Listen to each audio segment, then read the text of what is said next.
Good morning students. आज हम लोग मैंने आप लोग को बताया था कि who is the father of ecology. आज हम लोग पढ़ेंगे ब्रांचेस ऑफ इकोलॉजी। इसके आगे तो ब्रांचेस ऑफ इकोलॉजी के अंतर्गत दो हैं। पहला ऑटो इकोलॉजी और दूसरा सीन इकोलॉजी। तो ऑटो इकोलॉजी में क्या है, यानी किसी एक प्राणी या किसी एक जाति के प्राणियों के विकास क्रम पर वातावरण के प्रभाव का अध्ययन ऑटो इकोलॉजी का आता है। और यही किसी स्थान पर पाए जाने वाले जो समस्त जीव समूह, एक जीव समूह के विकास क्रम का पर वातावरण का क्या प्रभाव पड़ रहा है, इसको हम क्या बोलेंगे, सीन इकोलॉजी। ठीक, तो ऑटो इकोलॉजी और सीन इकोलॉजी। दूसरी चीज़ है इसमें वास स्थान। वास स्थान किसे कहते हैं? पारिस्थितिक वास स्थान वह स्थान है जहाँ पर कोई जीव या समष्टि सामान्य रूप से निवास करते हैं। प्रकृति में जीवों का वितरण आवासीय दशाओं द्वारा निर्धारित होता है। हम ये कह सकते हैं कि एक शब्द में कहना चाहें तो अंग्रेजी में a living place of an organism is called habitat. वास स्थान को हैबिटाट कहा जाता है। वो जीवधारियों के रहने का जो स्थान होता है वो हैबिटाट या वास स्थान है उनका। लेकिन किसी जाति अथवा समष्टि का वास स्थान एक प्रकार का वातावरण है जिसमें वह समान रूप से रहता है और जो उसे सीधे प्रभावित करता है। तो ये वास स्थान हुआ यहाँ पर। अब आता है पारिस्थितिक कर्म स्थिति या इकोलॉजिकल निश या NICHE निश।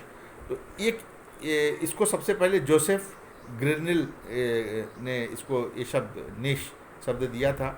इसका परिभाषा है कि पारिस्थितिकी कर्म स्थिति से तात्पर्य है कि वह स्थान जो उसकी सक्रियता के लिए सबसे अधिक उपयुक्त होता है। पारिस्थितिक कर्म स्थिति से तात्पर्य वह स्थान है जो उसकी सक्रियता के लिए सबसे अधिक उपयुक्त होता है। अब स्टूडेंट्स इसके आगे का हम लोग स्टडी करेंगे पर्यावरण या वातावरण। पर्यावरण या वातावरण किसे कहते हैं?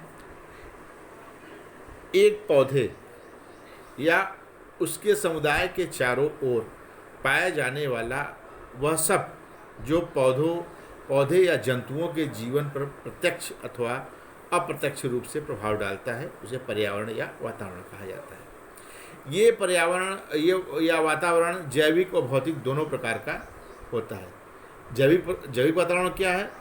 इसमें जंतु आएंगे, पौधे आएंगे, बड़े जंतु आएंगे, छोटे जंतु आएंगे, बड़े पौधे आएंगे, छोटे पौधे आएंगे, ये सब आते हैं। भौतिक वातावरण में क्या आएगा? लाइट है, मिट्टी है यानी मृदा भी कहते हैं, सॉयल, जल, प्रकाश, ताप, ये सब आते हैं। तो हम वन बाय वन इसको डिस्कस करेंगे। देखिए, वातावरण पर दो तरह के कारक प्रभाव डालते हैं। पहला एबायोटिक फैक्टर यानी अजैव कारक, दूसरा बायोटिक फैक्टर जैव कारक। तो अजैव कारक जो है, एबायोटिक फैक्टर है, उसके पार्ट्स देखिए, लाइट, टेम्परेचर, वाटर, सॉयल, ये सब इसके अंतर्गत आने वाले फैक्टर हैं, इसके कारक हैं। तो हम सबसे पहले लाइट के बारे में हम डिस्कस करेंगे। तो देखिए, लाइट के बारे में डिस्कस करने की आपके बुक्स में बखूबी लिखा हुआ है। आप देखेंगे, हेल्प बुक में देखिए, NCERT में देखिए, सब अच्छे से उसमें लिखा हुआ है। लेकिन मैं इसके बारे में डिस्कस कर रहा हूँ।